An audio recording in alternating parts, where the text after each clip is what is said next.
Tout a commencé comme un jeu de cache-cache tordu. Sarah, je n'arrive pas à respirer. C'est de ta faute. Sarah, je n'arrive pas à respirer. Mais il n'y avait aucun gagnant quand la cachette devient un piège mortel. Sarah. Pour tout ce que tu m'as fait, Sarah. Toi. Les enquêteurs étaient-ils face à un terrible accident ou à un plan froidement calculé? Je me suis dit que j'allais plaisanter, fermer la fermeture éclair et le faire gigoter un peu, puis je me suis endormie. Nous allons vous faire vivre tous les rebondissements du début à la fin. Quand le jury a enfin décidé. Je suis Elisabeth Milner et bienvenue dans cet épisode de Criminel. Winter Park, en Floride. C'est là que nous rencontrons la criminelle de cette semaine, Sarah Boone. Sarah Boone est née en octobre 1977 à Atlanta, en Géorgie. À 3 ans, elle voyait déjà la Floride comme chez elle. Au début de la vingtaine, elle rencontre l'homme de ses rêves. Je l'ai rencontré à la fin des années 90. Il s'appelle Brian Boone et au début des années 2000, ils échangent des idées. Peu de temps après, le couple accueille un petit garçon. Sarah et Brian passent 13 ans en tant que mari et femme avant que leur mariage ne s'effondre. Ils prennent des chemins séparés et leur divorce est finalisé en 2017. Les Boone restent cordiaux pour le bien de leur fils, partageant la garde à parts égales. Il ne faut pas longtemps avant qu'un nouvel homme entre dans la vie de Sarah. C'était étrange à quel point nous nous sommes tout de suite entendus et avions tant de choses en commun. Et je n'aurais jamais cru qu'il s'intéresserait à moi. Et moi, je n'arrivais pas à croire qu'il s'intéressait vraiment à moi et disait autant de choses gentilles. 1 heure s'est transformée en 4 heures dès notre première rencontre, et nous avions toujours quelque chose à nous dire. L'homme qui attire l'attention de Sarah est George Torres Jr. La relation entre Sarah et George semble solide, ils emménagent ensemble après quelques mois. Très vite, ils découvrent tous les deux que vivre sous le même toit n'est pas toujours tout rose. Ils se disputent constamment et, lorsque les disputes deviennent physiques, la police doit souvent intervenir.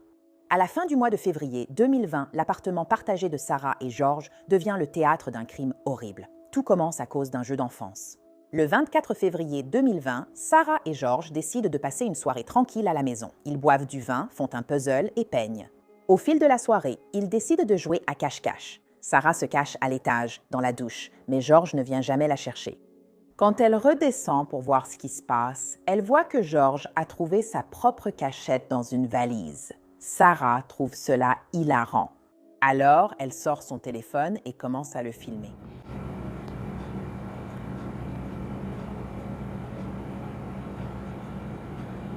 Sarah se sent fatiguée et va se coucher. Elle se dit que si George a pu entrer dans cette valise, il pourra sûrement en sortir tout seul. Le lendemain matin, un appel au 911 est passé à la police de Winter Park. Est-ce la police ou le service médical? Mon petit ami est mort. Posez la lampe dans l'appartement inondé sans raccrocher. No, tell me exactly what happened there. Mon petit ami et moi jouions hier soir et je l'ai mis dans une valise et nous jouions. Et c'était un peu comme une sorte de cache-cache. Je me suis endormie et quand je me suis réveillée, il était mort dans la valise. Donc je ne sais pas ce qui s'est passé. Les adjoints du shérif arrivent chez Sarah et George. Les pompiers sont déjà sur place, mais George ne peut être sauvé. Tu le déclares? À quelle heure l'as-tu déclaré? Je n'ai pas le temps pour ça. Bonjour, salut. Tu es là? Oui. D'accord, je te parle. Il faut demander des infos aux pompiers. Le gestionnaire de la propriété. Peux-tu juste l'informer brièvement? Où est-il? Oui. Et il part dans cette direction. Ah, ne t'inquiète pas pour ça. On s'en occupera pour toi. À ce stade, il est trop tôt pour dire ce qui a causé la mort de George. Un médecin légiste doit pratiquer une autopsie. Les policiers parlent avec Sarah, qui semble être sous le choc. Que se passe-t-il? Désolée, je ne suis pas arrivée plus tôt, alors mets-moi au courant. Pas de problème. Attends, lui et moi étions en train de faire un puzzle ensemble. Nous avons aussi fait quelques œuvres d'art ensemble. Vous faisiez un puzzle ensemble? Oui, nous avons commencé un puzzle là-bas. D'accord. Nous avons fait de l'art, remplacé des œuvres au mur, passé du bon temps ensemble. Mais on buvait, et on a aussi bu une bouteille de vin hier soir. Alors, on a décidé de jouer à cache-cache, tu vois. D'accord. Alors il entre dans la valise. D'accord. Qui est ce type? C'est mon ex-mari, mon ancien mari. Comment s'est-il retrouvé à vivre ici avec toi, Glo? Non, je l'ai appelé pour qu'il vienne. D'accord, d'accord. Je ne savais pas quoi faire, d'accord. Je ne savais pas quoi faire. D'accord. Alors il est venu ici. Viens, parlons en privé, d'accord? Je vous ai appelé. J'ai essayé de vous donner un graphique. Le problème, c'est que je me suis endormie. Je me suis endormie. Quand as-tu fait le massage cardiaque? Ce matin, quand je l'ai trouvé. Avant d'appeler. Oui. Il est 1h en ce moment. J'ai essayé. J'étais réveillée, mais en fait, je suis sortie du lit vers 12h30 à peu près. Donc, je suis descendue. Et j'étais là. Oh. Mince, il est encore dans la valise. Je l'ai trouvé, sorti, tenté un massage cardiaque, puis je l'ai appelé avant de vous contacter. Est-ce qu'il est arrivé avant les pompiers? Qui? Votre mari? Votre ex-mari? Oui, d'accord. Où habitiez-vous? Juste au bout de la rue. D'accord. Donc tu jouais et tu n'es pas monté là-haut? Si, j'y suis montée. Mais ensuite, je me suis endormie, d'accord. D'accord. Tu vas bien. Je n'étais pas ici. J'essaie juste de comprendre ce qui s'est passé. Je me suis endormie. J'ignore s'il a suffoqué, eu un anévrisme, une crise cardiaque ou autre. De quels problèmes médicaux souffrait-il? Aucun à ma connaissance. Rien à votre connaissance. Aucun à ma connaissance, non. Non. Non.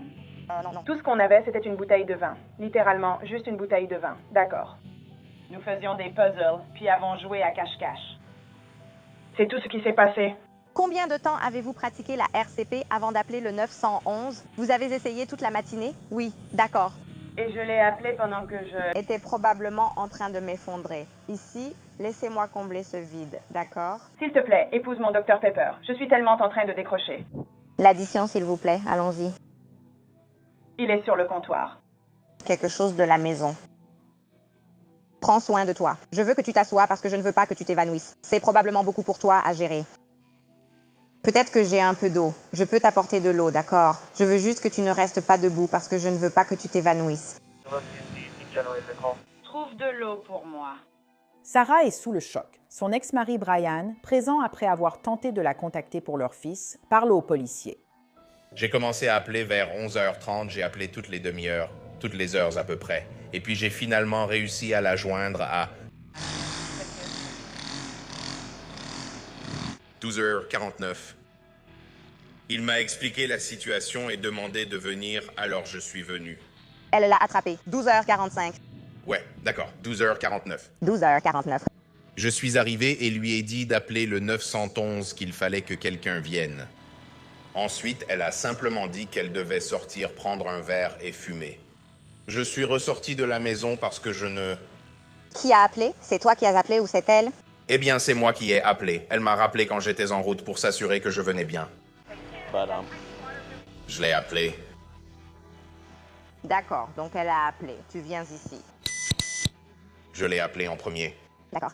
J'essayais de savoir si elle allait pouvoir tout gâcher. Tout se passe d'une certaine manière. J'ai rassemblé mes affaires, j'ai mis le chiot dans sa cage. En venant en voiture ici, elle m'a appelé pour s'assurer que je venais bien, puis je suis arrivé aussitôt. Tu es entré à l'intérieur pour voir? Et puis je suis entré par l'avant. Je n'avais pas besoin du petit espace carrelé à l'avant. Allez, viens par ici. J'ai acheté des jambes. Je ne voulais vraiment pas être là-dedans, autour de ça. Alors je lui ai dit que j'allais bien. Pour la scène de crime, si je trouve ton empreinte, c'est que tu es entré loin dans la maison. As-tu vraiment laissé des empreintes sur le seuil? Je ne pense pas avoir touché la moquette, c'était juste là-dedans. Je suis déjà venu ici auparavant. Oui, d'accord. Mais non, je ne pense pas avoir dépassé ça. Si vous l'avez fait, d'accord. Alors, j'ai touché une poignée de porte. Je crois n'avoir rien touché d'autre, mais j'ignore si cela compte vraiment.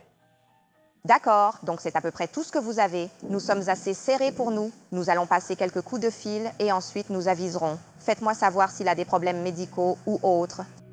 Je ne sais pas. D'accord, mais vous l'avez déjà rencontré. Je l'ai déjà rencontré, oui. D'accord, ils ont un sacré passif. Ah bon, vraiment? Oh, vous êtes déjà intervenus ici plusieurs fois pour eux deux. Oui. Il a été là environ 5 fois contre elle. Vraiment?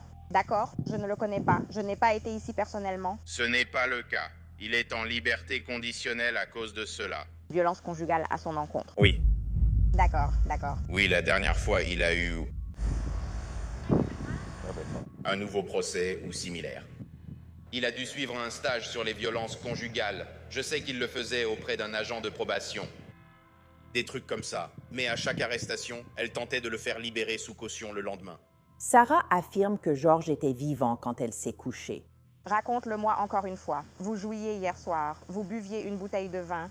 Vous faisiez des puzzles, vous faisiez des activités artistiques. Des puzzles, des activités artistiques. On a bu du vin puis décidé de jouer à cache-cache. À quelle heure c'était? Tu t'en souviens? Je veux dire, je sais que j'étais sûrement déjà au lit vers minuit et demi. D'accord, eh bien. Je suis au moins montée à l'étage et je me suis endormie. D'accord. J'avais oublié sa présence. Il jouait à cache-cache. Oui. Et à un moment donné, tu l'as mis dans la valise. Non. Il est entré dans la valise. Donc il pensait que ce serait drôle d'être mis dans la valise. Alors j'ai dit, d'accord, eh bien je vais plaisanter avec toi et t'enfermer en remontant la fermeture éclair pour te faire gigoter un peu importe. Mais ensuite, je me suis endormie. Où était la valise? Là où j'étais dedans, oui. Tu l'as fermée avec lui dedans, oui. Je trouvais ça drôle. Ça l'était. On riait ensemble. Puis je me suis endormie. Où t'es-tu endormi? À l'étage. Dans ta chambre. Oui. D'accord. J'avais oublié qu'il était dans la valise. D'accord. Et ensuite, t'es redescendu. Ce matin ou cet après-midi? Oui. Quand je suis arrivée, vers 12h30, Je m'étais réveillée, oubliant totalement qu'il était dans la valise.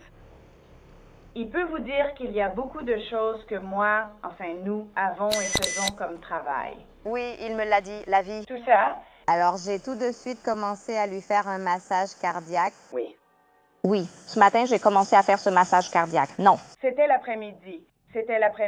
J'étais réveillée, mais j'ai finalement décidé de descendre vers 12h30, quelque chose comme ça. Et je me suis dit, j'avais oublié qu'il était dans la valise et il ne bougeait pas, rien ne se passait. Alors je l'ai dézippé, je l'ai sorti et j'ai commencé à lui faire un massage cardiaque.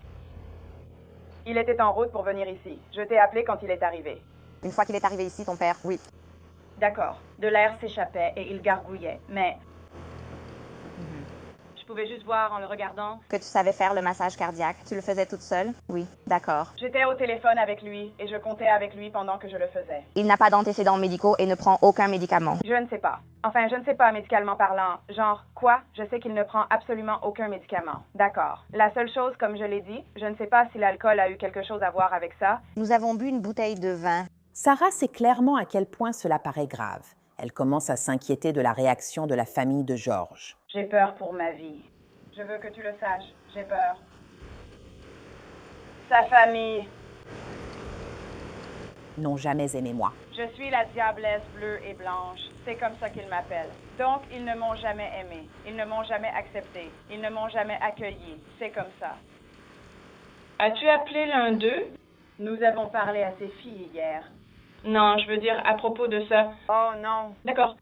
Donc, personne ne saura tant que nous ne les aurons pas prévenus. Ils habitent dans la région? Oui. Ils sont juste au bout de la rue. Ils vont me tuer. Ces enfants vont me tuer. Ils vont me le dire. Ce n'était pas intentionnel. D'accord. Et ils ne vont pas comprendre ça. Ils ne vont pas l'accepter. Nous allons mener une enquête approfondie et nous allons agir. Nous allons vraiment nous assurer que tu n'aies pas peur quand nous partirons. D'accord.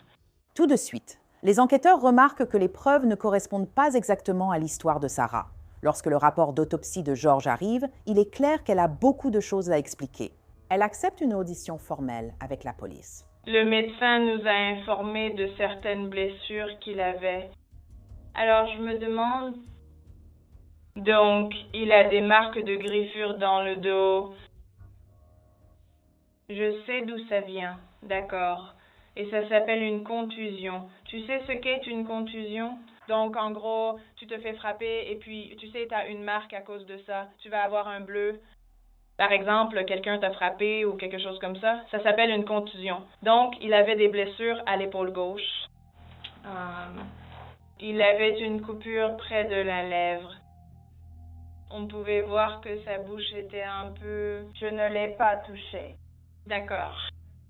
Aussi, il est tombé du vélo de mon fils. D'accord.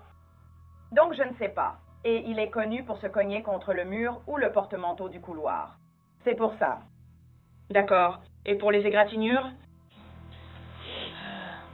Parce qu'il y a aussi eu des rapports sexuels. Oui. D'accord. Parce qu'il y a aussi comme une égratignure à l'arrière de son cou. Comme si ça allait tout droit d'un côté à l'autre. Je n'ai aucune idée d'où ça vient. Et elles sont toutes récentes. Elles se sont produites récemment. Ce n'est pas quelque chose qui s'est produit après, ou il y a une semaine, ou il y a 2 jours, 3 jours. Elles se sont clairement produites, tu sais, la nuit précédant le moment où il était là. Pour être totalement honnête, nous n'en avons pas encore parlé. D'accord. En fait, je pensais juste que vous alliez me demander si je venais de gratter mon cheval sur le dos, ce à quoi j'aurais répondu honnêtement. Pour le reste, je ne sais pas ce que c'est. Aucune idée de ce que c'est. Néanmoins, mon fils est aussi venu à la maison. Donc.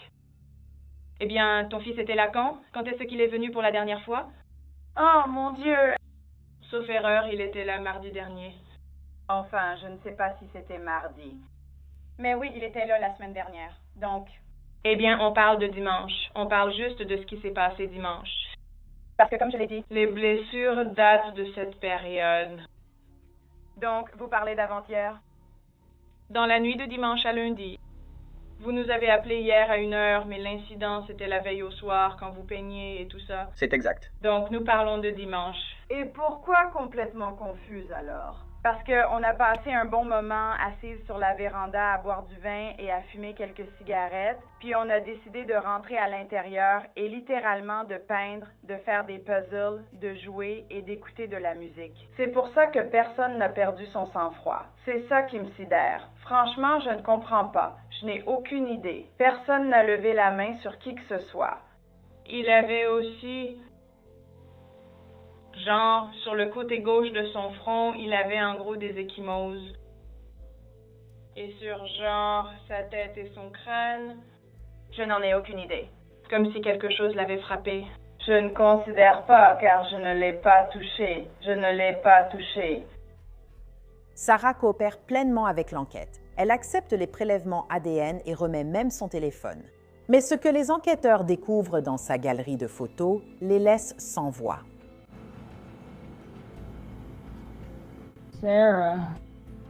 Sarah n'a pas seulement pris une vidéo de George complètement enfermé dans la valise, fermeture éclair remontée. Les détectives trouvent 2 enregistrements différents. Sarah.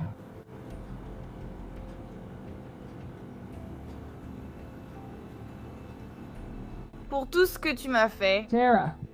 Pour tout ce que tu m'as fait. Sarah. Toi. Sarah. Toi. George supplie d'être libéré. Sarah le nargue, puis sa voix devient faible. Sarah. Stupide. Sarah. C'est mon prénom. Ne t'en fais pas. Sarah. Je n'arrive pas à respirer, chérie. Sarah, est-ce qui... Oui, c'est ce que tu fais quand tu m'étrangles. Sarah. Sarah.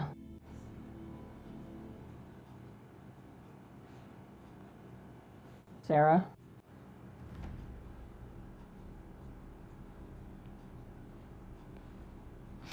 Sarah, je n'arrive pas à respirer. C'est de ta faute. Sarah, je ne peux pas. C'est de ta faute. Sarah.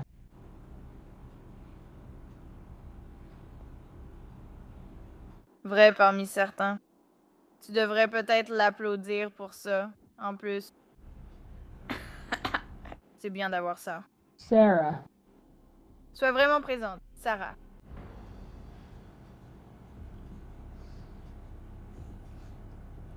Sarah.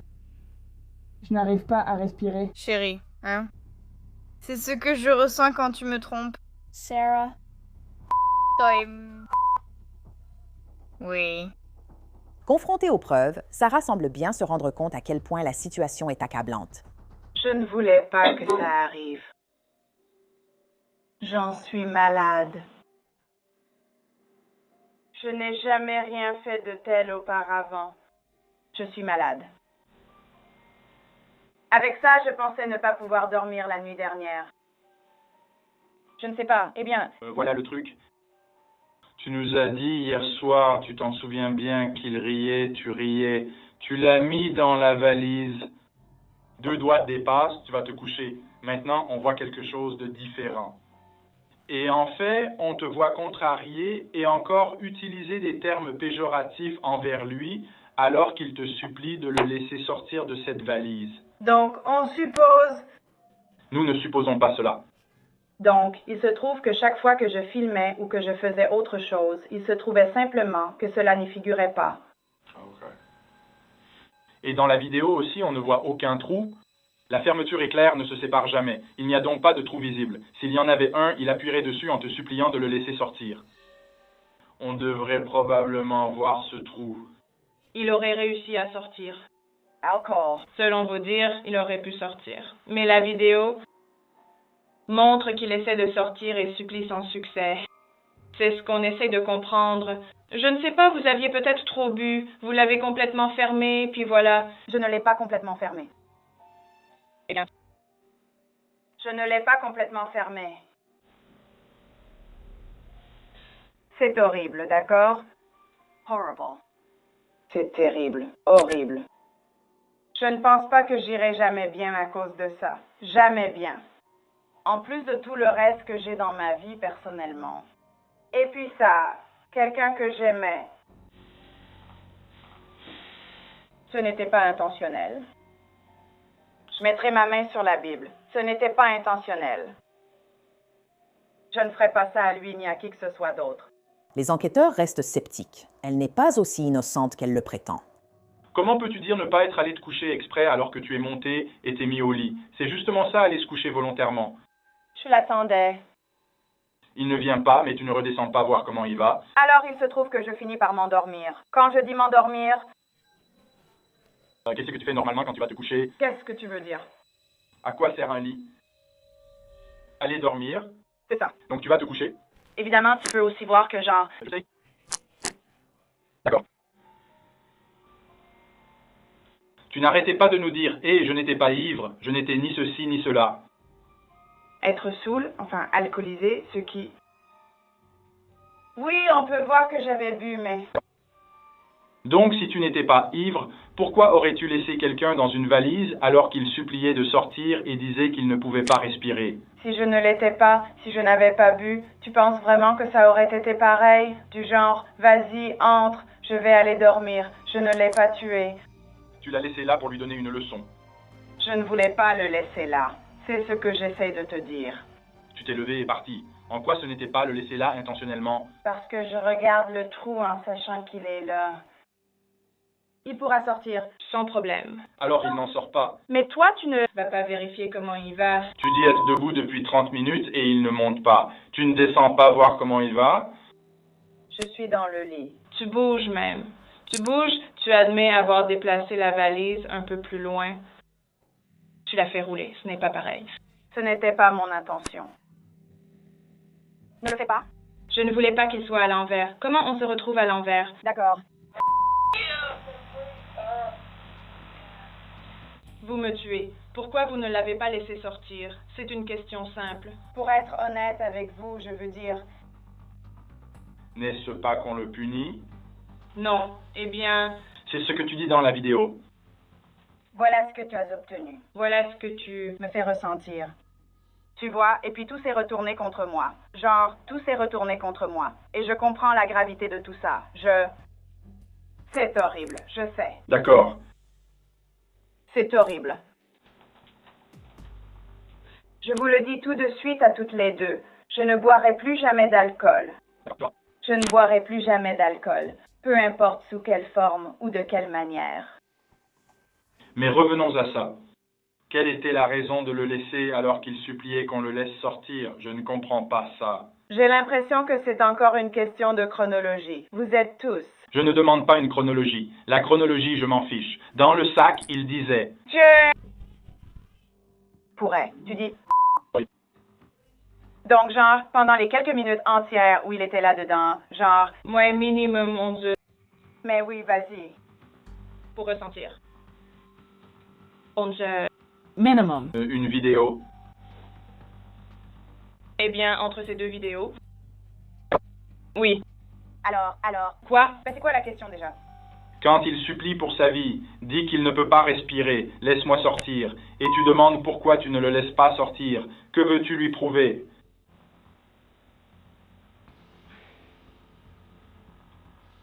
Il y avait évidemment quelque chose dans ta tête à ce moment-là, quand il te demandait de le laisser sortir. Encore une fois, c'est le garçon qui crie au loup. D'accord, mais où est-ce que ce jeu s'arrête? Je ne sais pas. As-tu dit que c'était un jeu? Évidemment, mais pas dans le bon sens. Quelle était ton intention en le laissant là? Et ce n'est pas juste. Ce n'est pas juste. Vous essayez encore de... Il est là-dedans, la nuit. C'est ce qui s'est passé. C'est exactement ce qui s'est passé. Intentionnellement. Comment ça, non? Tu t'es levé du canapé, t'as monté un étage et tu t'es couché dans ton lit.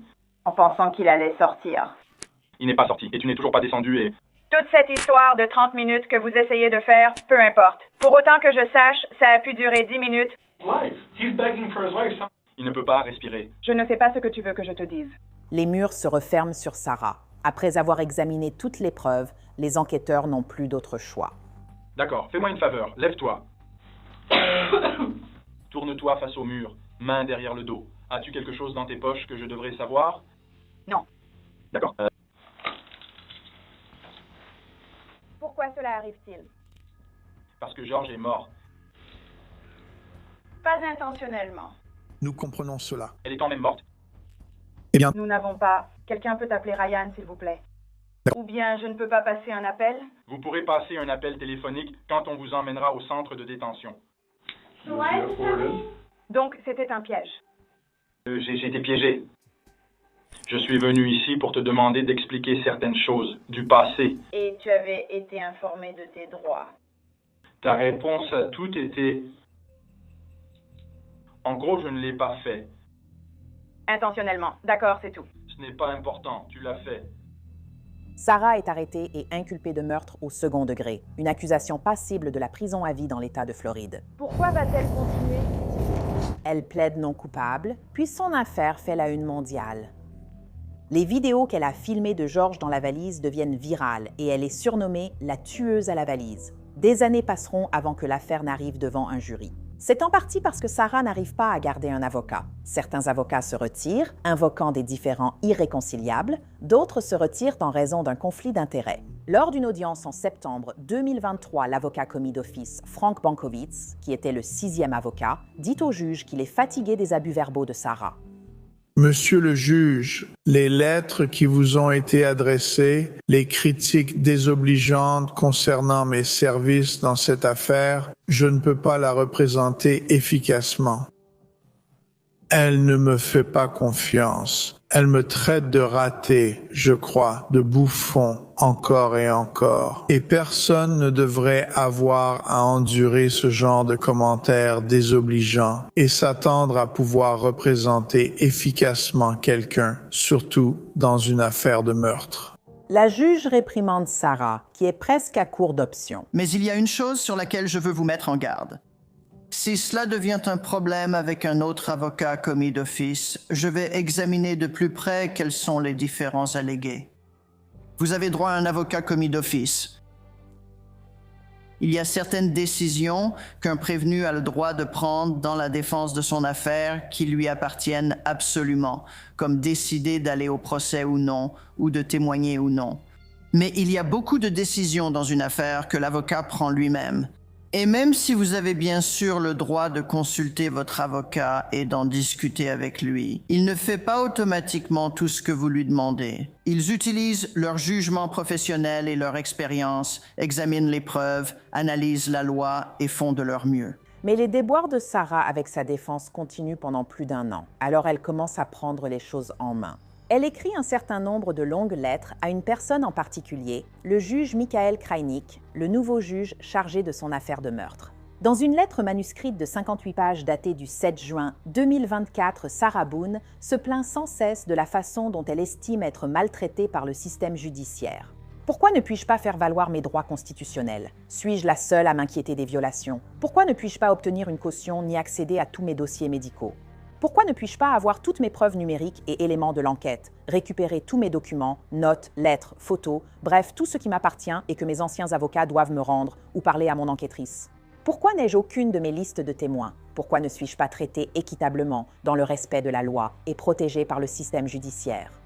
Sarah écrit que son avocate commise d'office, Patricia Cashman, sa 8e avocate, ne fait pas assez. Elle demande pourquoi son avocate ne peut pas lui répondre honnêtement. Pourquoi mon avocate ne peut-elle pas me montrer tout ce qu'elle dit avoir et finir de réviser mon dossier, mais me le cache après que je l'ai demandé à plusieurs reprises? Pourquoi mon avocate ne peut-elle pas me donner accès à tout ce que je demande sur mon dossier? Sur une page, Sarah admet avoir quitté ses réunions avec son avocate à cause de ce qu'elle appelle une attitude injustifiée, peu informative, non professionnelle et arrogante. Mais Sarah affirme ne pas être le problème. 4 jours après avoir envoyé la lettre au juge, Patricia Cashman dépose une demande pour cesser de représenter Sarah. La date du procès de Sarah approche, mais quelques semaines plus tard, elle fait un geste choquant. En juillet 2024, Sarah renonce à son droit à d'autres avocats commis d'office, ce qui lui laisse 2 choix, payer un avocat de sa poche ou se représenter elle-même. Sarah décide d'assurer sa propre défense, devenant ainsi sa propre avocate. Se représenter soi-même au procès n'est pas une mince affaire, surtout quand on n'est pas inscrite au barreau. Dans le but de trouver un nouvel avocat, Sarah rédige une annonce d'emploi.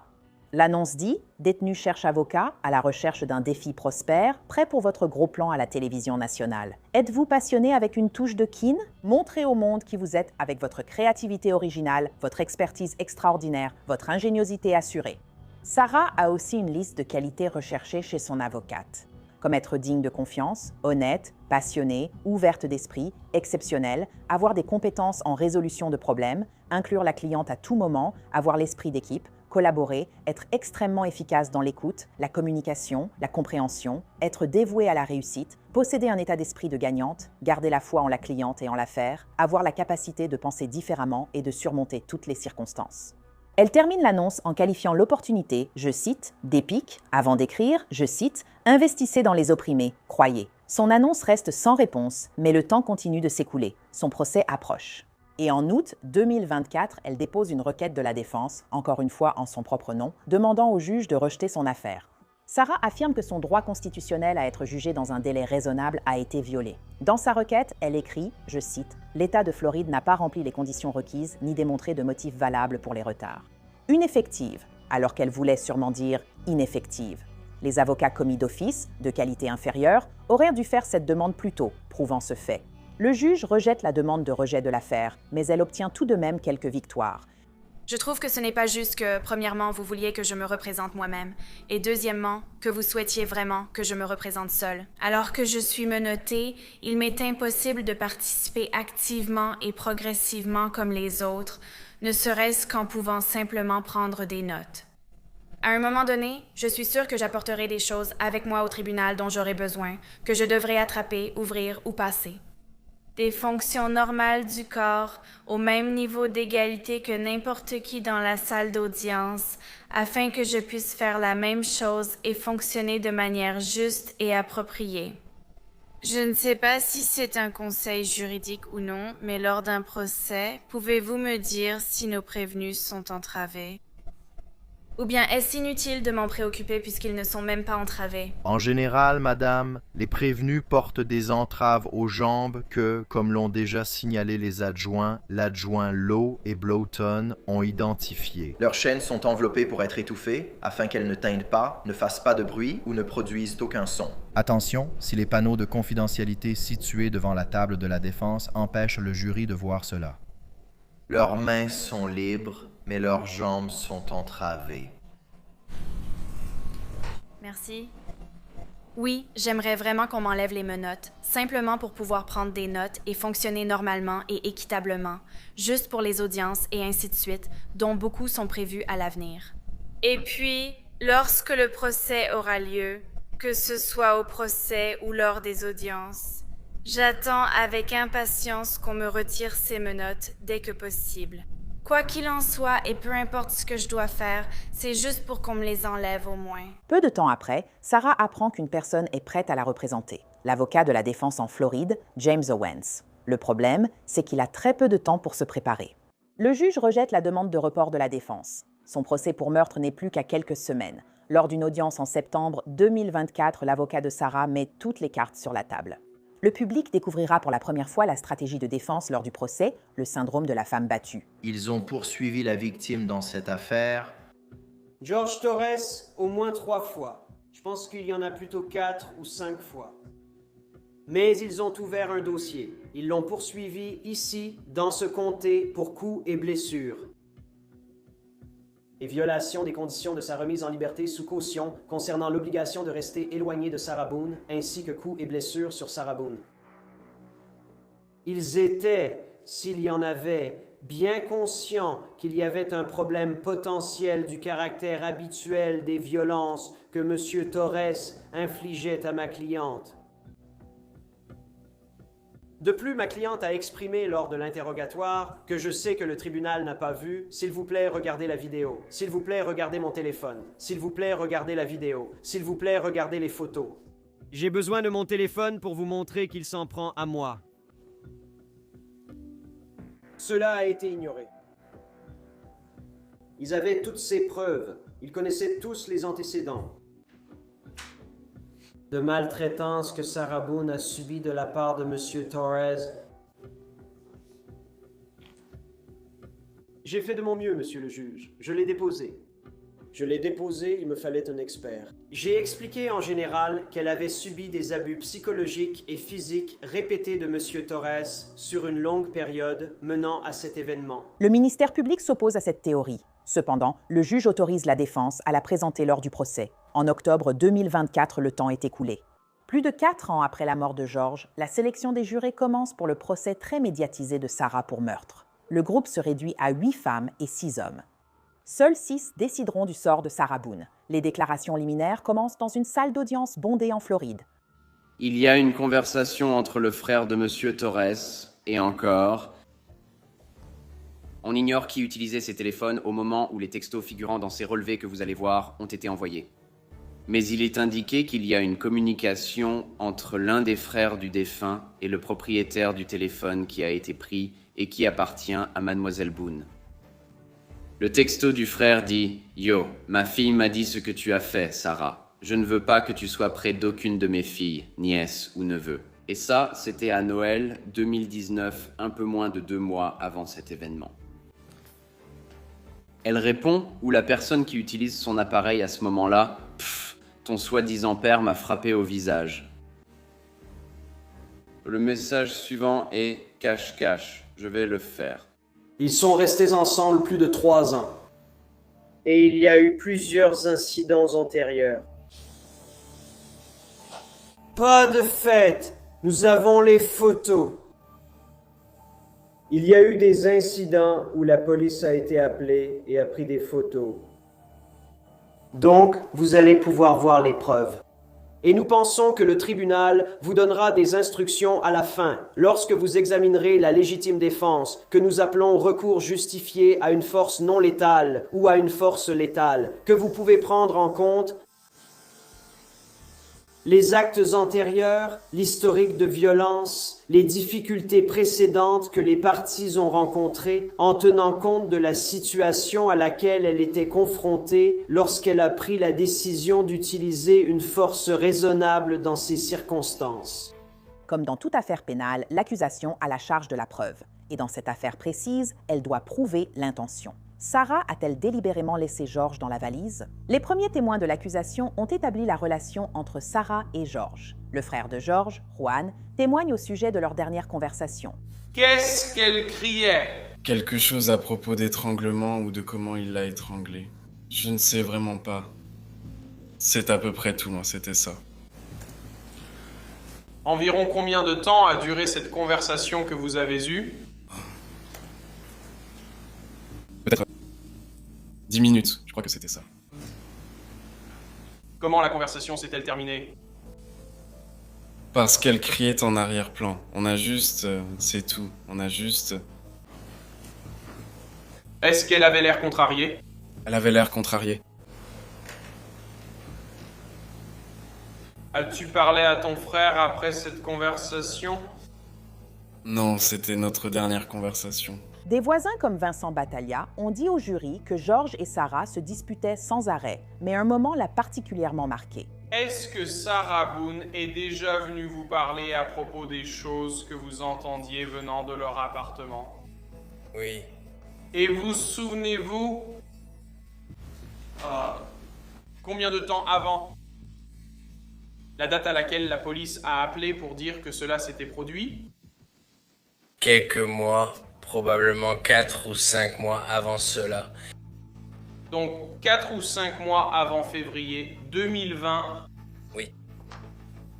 Et quand elle vous a approché en fin de soirée, ou plutôt tôt le matin, qu'est-ce qu'elle vous a dit? En gros, ben, c'était juste du genre, si jamais j'entends quelque chose comme Dodoise ou quoi que ce soit derrière, il fallait que je garde le silence, que je n'en parle pas, que je ne dise rien à personne. Et j'ai juste répondu, d'accord. A-t-elle fait des gestes avec ses mains? Oui, elle a juste fait un geste du genre, vous savez, le doigt sur les lèvres, comme pour dire chut, garde le silence, ce genre de choses. Vous souvenez-vous de la soirée du 23 février 2020? Oui, je m'en souviens. Et qu'est-ce qui vous a marqué ce soir-là? Ce qui m'a marqué cette nuit-là, c'est littéralement un bruit très fort. Il y a eu un bruit vraiment, vraiment fort que j'ai entendu, assez puissant pour faire trembler le mur de ma chambre. Et je m'en souviens parce que j'étais assis sur mon lit sur FaceTime avec ma copine de l'époque et j'ai littéralement senti le mur trembler, ce qui m'a interrompu en pleine conversation. Elle m'a demandé via l'ordinateur qu'est-ce que c'était. J'ai répondu « Je ne sais pas ». Avez-vous entendu des cris venant de leur appartement cette nuit-là?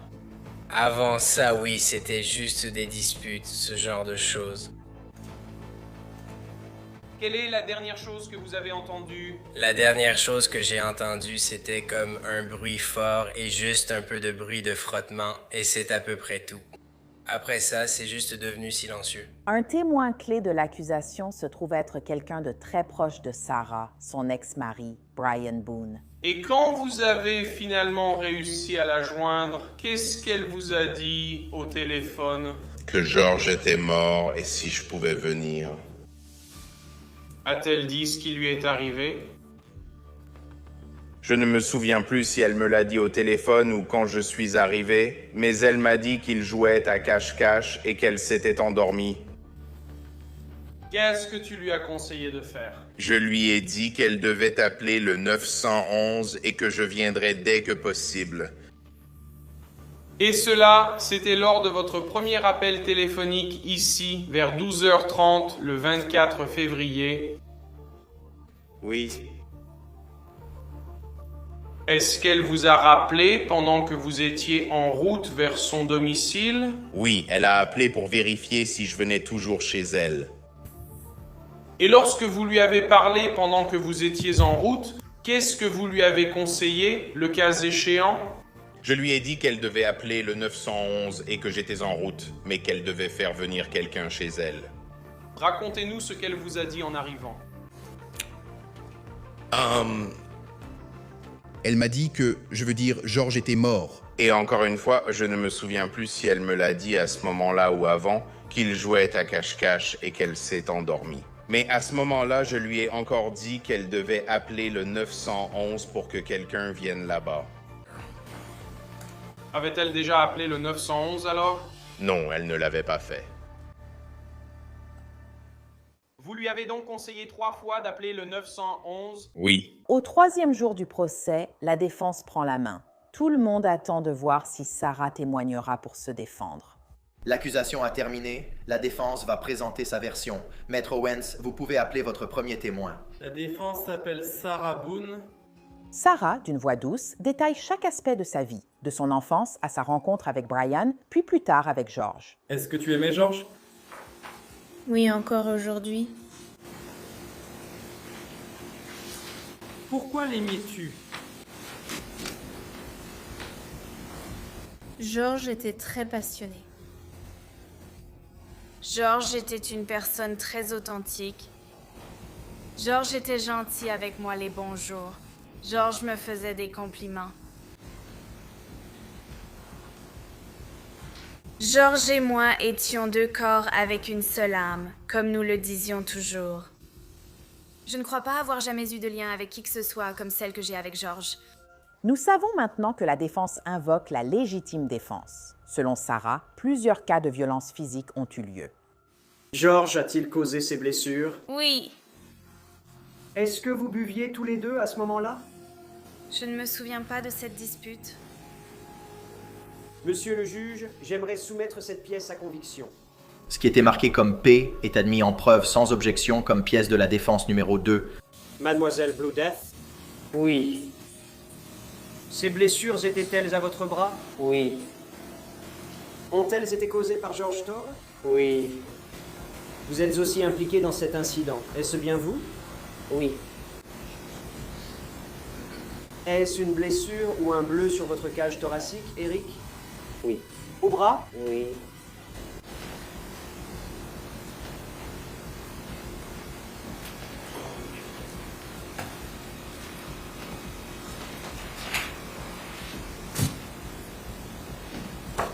Je vais vous montrer une photo pour identification.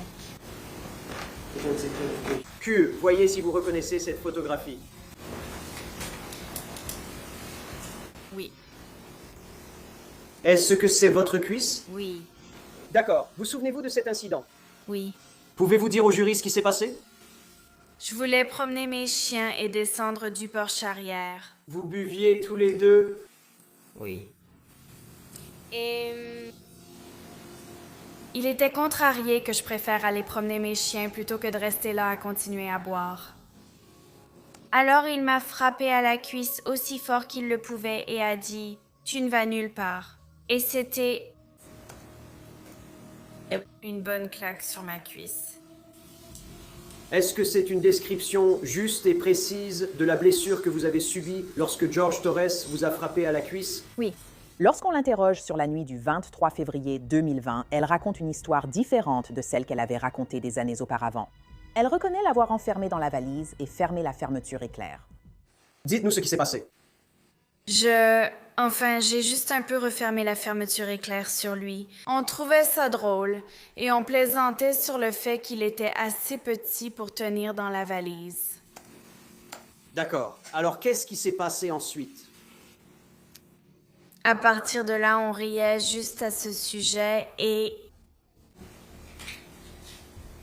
c'était juste étrange qu'il soit assez petit pour tenir là-dedans, et puis je l'ai un peu déplacé avec lui dans la valise. Mais c'était quand même drôle qu'il soit encore dans la valise. Je pense que lui et moi, on était juste un peu... Je n'arrivais pas à croire qu'il tenait dans la valise. Tu as fini par refermer la valise? Oui, en fait, la valise était déjà fermée. Quand il s'installait là-dedans, c'est comme ça que j'ai su qu'il était dedans, parce que le dessus bougeait un peu. Donc il était entré là-dedans pour se cacher et il avait rabattu le haut de la valise sur lui. Mais on pouvait voir qu'il était dedans. Oui. Tu l'as vu tout de suite? Oui. D'accord. Alors, à un moment donné, tu l'as enfermé en remontant la fermeture éclair? Oui. Que disait-il ou faisait-il pendant que tu l'enfermais en remontant la fermeture éclair? Je trouvais juste ça drôle. Eh bien, vous avez tous les deux ri. Oui. Et donc, tu l'as enfermé en remontant la fermeture. Est-ce que vous rigoliez une fois que vous l'aviez enfermé en remontant la fermeture? Oui. Dites au jury ce qui s'est passé ensuite. À partir de là, j'ai juste déplacé la valise 2 ou 3 fois, simplement en la faisant rouler et en la bougeant. Et... à ce moment-là, c'était encore drôle. On plaisantait et riait à ce sujet. Alors, après avoir fait ça, qu'est-ce que tu as fait? c'est là que je suis allée et que j'ai décidé de filmer pour eux. Juste voir je suppose, le sens pour qu'ils puissent comprendre cela. En ce moment, je me sens en sécurité et en ce moment, j'ai la capacité de vraiment te parler comme je ne pourrais normalement pas le faire. Et tu étais ivre? Oui. Et tu serais d'accord pour dire que tu as dit certaines choses que tu n'aurais pas dû dire? Oui. Mais vous avez compris qu'il ne pouvait pas sortir et vous atteindre, c'est juste? À ce moment-là, oui. Donc ça continue pendant environ 10 minutes? Vous l'avez entendu ici aujourd'hui? Oui. Vous avez entendu sa voix pendant qu'il parlait dans la valise? Oui. C'était sa voix sur la vidéo et l'audio. Oui. Vous avez entendu votre voix sur la vidéo et l'audio? Oui. C'était votre voix? Oui.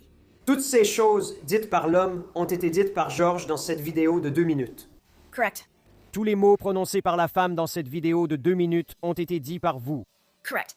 Donc, entre la vidéo de 2 minutes et celle de 22 secondes, il y a une période de 11 minutes. Pourriez-vous dire au jury ce qui s'est passé? Nous avons continué, je suppose, à nous parler et... son ton a changé et Je connaissais ce ton et nous avons fini, je suppose, par nous disputer. Et...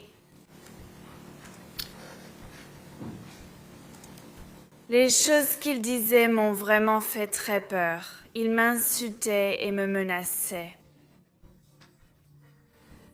Et voulait-il que vous le laissiez sortir de la valise? Je suis sûre que oui. Vas-y, dis-moi. Et ça s'est envenimé très vite et il a continué à pousser sur la valise. Et j'avais peur qu'il sorte de la valise, sachant que c'était une valise cassée. Et... sa main a commencé à passer à travers. Sa main a commencé à passer de cette façon. Et donc, j'ai secoué la valise. J'ai secoué la valise, essayant de faire rentrer sa main, en la secouant et en lui disant « S'il te plaît, arrête de faire ça. S'il te plaît, arrête de me faire ça. S'il te plaît, arrête de me faire ça. » Donc sa main est effectivement sortie de la valise. Oui. Et vous êtes allé à la valise et vous l'avez secouée. Oui. Cela l'a-t-il obligé à remettre sa main? Non. Non. Donc, vous secouez la valise. Est-ce que vous la secouiez pour essayer de faire rentrer sa main dans la valise? Oui. Combien de temps l'avez-vous secouée? Je ne sais pas. Mais sa main était toujours dehors? Oui. Essayait-il de sortir? Oui, avec force. Était-il en colère contre vous? Oui.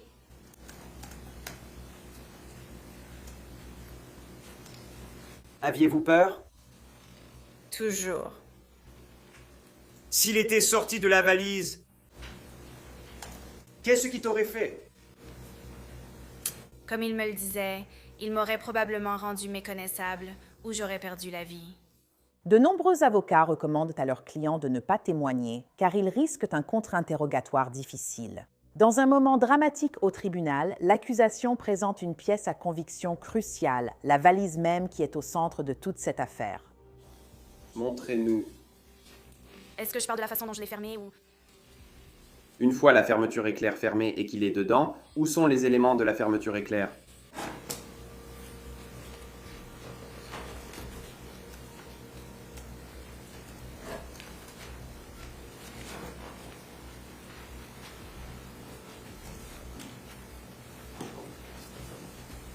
Dis-moi quoi dire à ce sujet.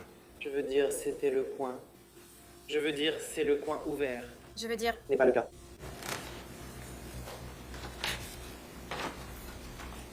Oui, celui-ci était à la première.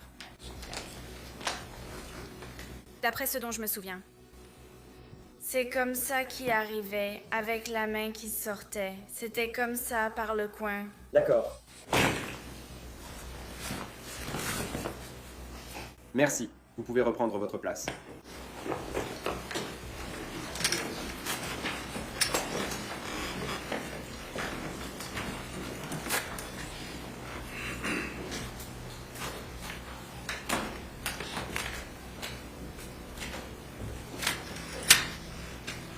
Avez-vous déjà changé la position de ces fermetures éclairs une fois que vous les aviez mises dans cette position? Je ne l'ai pas fait. Avez-vous fait quelque chose pour l'aider à sortir de la situation où vous l'aviez coincé avec la fermeture éclair? Non. Une autre question. Une affaire préparée en 4 ans se résume désormais à un procès de moins d'une semaine. Dans son réquisitoire final devant le jury, l'accusation se concentre sur la nuit du 23 février 2020. Voici la boîte où George Torres a été tué.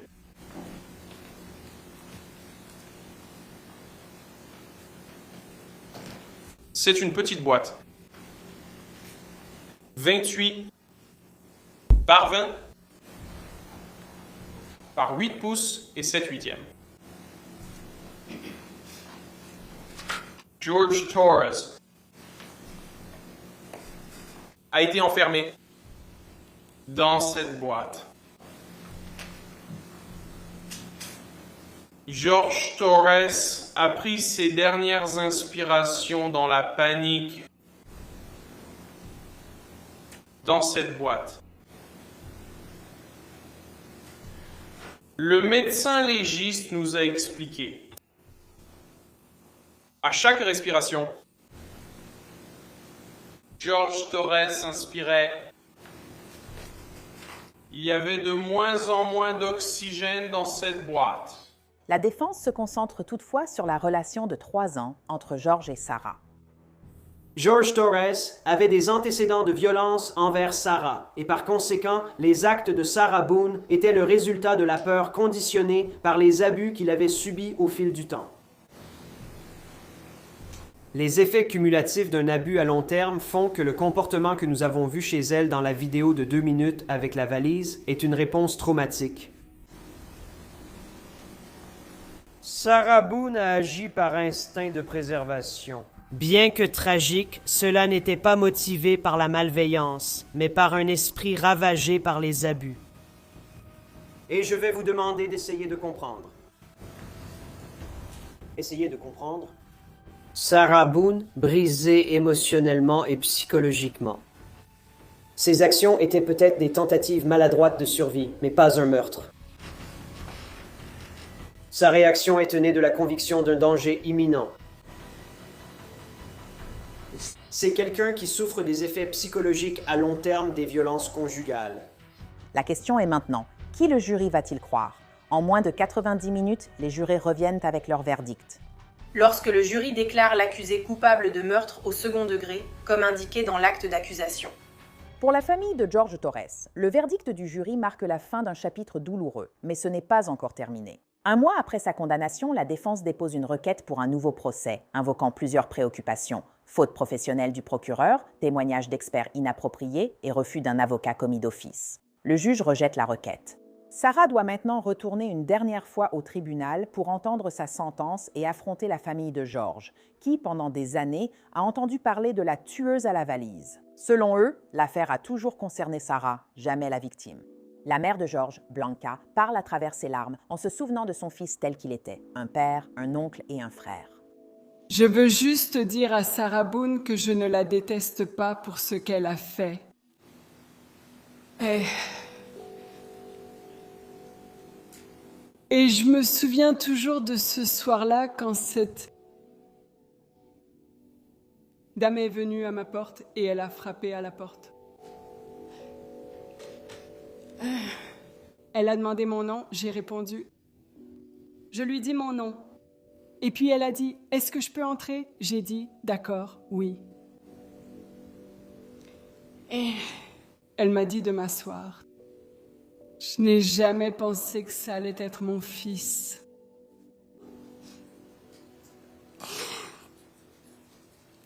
Anne, est-ce qu'elle a dit que mon fils était mort?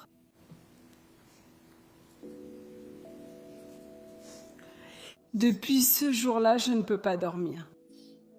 La sœur de George, cependant, a des mots très durs pour Sarah. Je veux juste préciser que George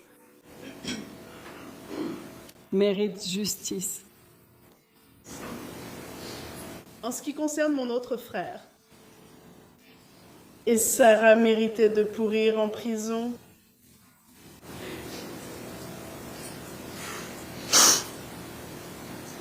Sarah a causé une douleur qui durera toute une vie entière d'images horribles. Toute une vie à entendre mon frère George supplier qu'on lui laisse la vie sauve.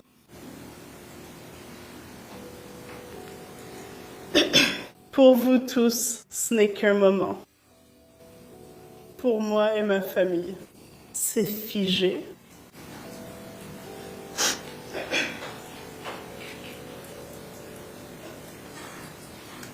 Une chose aussi simple que d'utiliser une valise.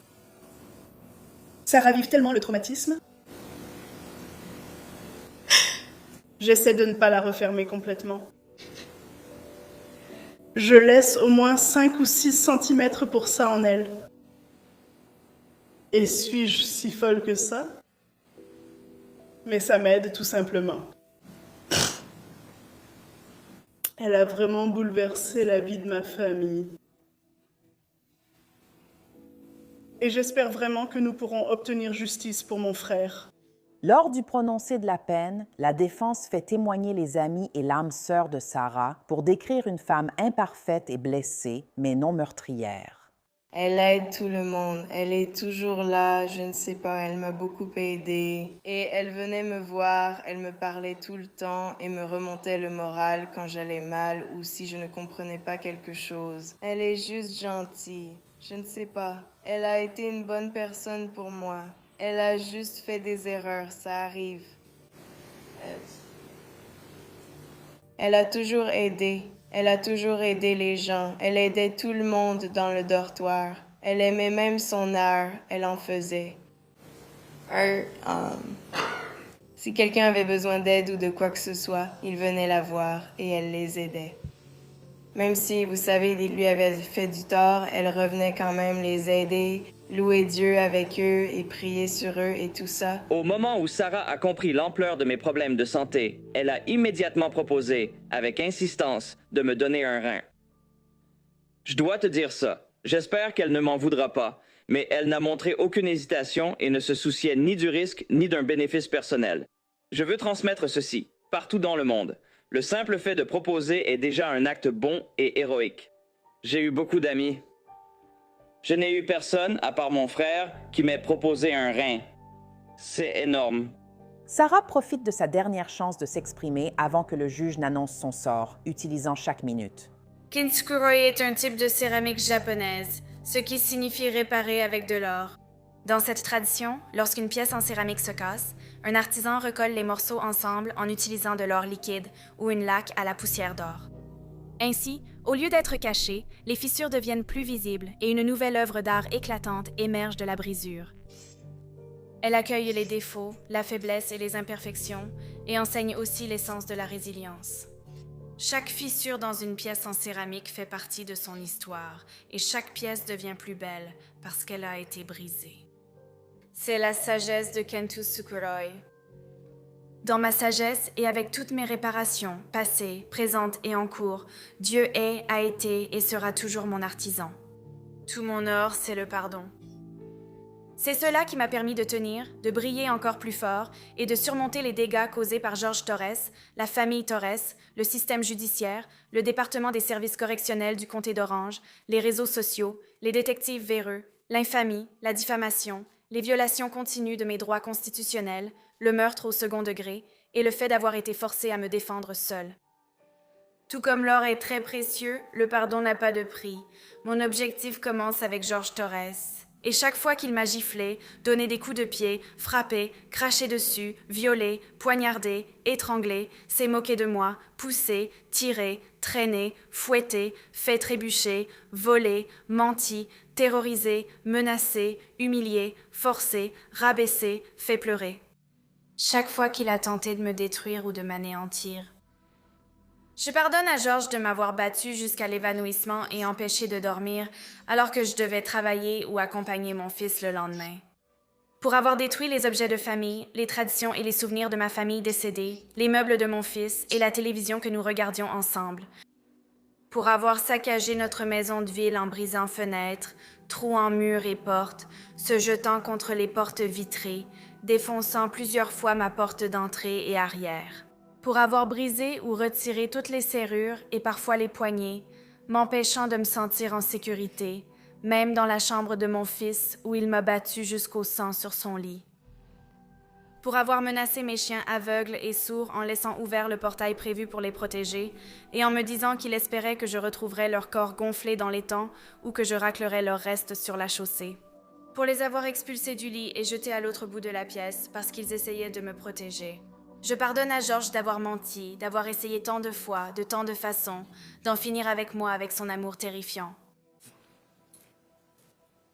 Je pardonne aussi à la famille Torres, à sa mère et à son père en premier lieu, ainsi qu'à ses 2 ex-femmes et à ses filles, tous pour avoir su qui était George, de quoi il était capable et ce qu'il avait déjà fait dans le passé. Son passé violent, l'endroit où il l'a appris, puis continuer à fermer les yeux quand je demandais de l'aide. Tous ses frères et sœurs, y compris Farrell Torres, actuellement en route vers la prison pour avoir poignardé la mère de leur bébé sur le côté de la tête. À ceux qui savaient ce que George me faisait, comment et quand, mais l'ont permis et facilité. Je leur pardonne leur inquiétude tardive. J'espère qu'ils réfléchiront tous à cette question dérangeante, installés au calme dans leur lit la nuit. Comment aurais-je pu empêcher que cela leur arrive? Et après tout ce temps où Sarah a essayé, en demandant de l'aide à nous tous et tant de fois, dans ma conclusion dite tout en douceur, je pose cette question. Serais-je la maman chérie, célébrée comme la femme de l'année, si c'était moi qui étais morte? Combien de filles, de mères, de sœurs, de tantes, de grand-mères, de nièces et d'amies l'ont été parce qu'elles sont mortes? Je suis une survivante. Apprenez à faire le bien, recherchez la justice, réprimandez les oppresseurs, défendez l'orphelin, plaidez pour la veuve. Isaïe 1:17. Tout englober, protéger les personnes maltraitées.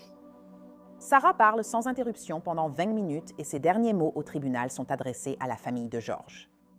Je ne sais pas quoi d'autre je pourrais dire ou transmettre à la famille Torres. Comment cela est arrivé? Les si, les pourquoi et les comment n'ont vraiment pas d'importance. C'est arrivé et je suis désolée. Les mots ne suffisent pas. Et j'espère que tout le monde pourra me pardonner, surtout la famille Torres et ses filles, parce que je sais ce qu'ils représentaient pour elles. Je crois que personne n'a jamais compris ce que nous représentions l'un pour l'autre. Sarah doit maintenant apprendre son sort. Le tribunal a eu l'occasion d'examiner les preuves et les témoignages présentés lors du procès, les déclarations des proches de la victime sur les conséquences du crime présentées ici aujourd'hui, les déclarations des témoins de moralité à l'oral et à l'écrit, le rapport et le témoignage du Dr Harper, le témoignage de la prévenue, l'enquête préalable au prononcé de la peine, les arguments du ministère public et ceux de la défense. Le tribunal prononce la peine suivante. Mademoiselle Boone, vous êtes condamnée à la réclusion à perpétuité au sein de l'administration pénitentiaire. Fidèle à elle-même, ce n'est pas la dernière fois qu'on entend parler d'elle. Une semaine après sa condamnation, elle écrit au juge pour proclamer son innocence. Elle déclare « Je ne suis pas une meurtrière, je suis une survivante ». Dans la lettre de 28 pages, elle dit que le juge souffre de, je cite, « la maladie de la corde noire ». Elle écrit, je cite, « Dans votre ignorance, votre décision était déjà prise. Je vous pardonne ». Maintenant, alors qu'elle fait face à une incarcération sans fin, elle mise tout sur la seule carte qu'il lui reste à jouer, un appel. Elle ne le fera pas aux côtés de son avocat du procès, James Owens. Dans une situation similaire, il s'est retiré de sa représentation. Dans les mois qui suivent, Sarah change encore 2 fois d'avocat pour son appel. Dans une requête manuscrite de novembre 2025, Sarah a demandé au tribunal à être tenue informée de tout ce qui concerne son appel. Sarah Boone purge une peine à perpétuité à la Lowell Correctional Institution à Ocala, Floride. Son appel est toujours en cours. Merci d'avoir suivi cet épisode de Criminel. Je suis Elisabeth Milner et on se retrouve ici la prochaine fois pour une nouvelle affaire.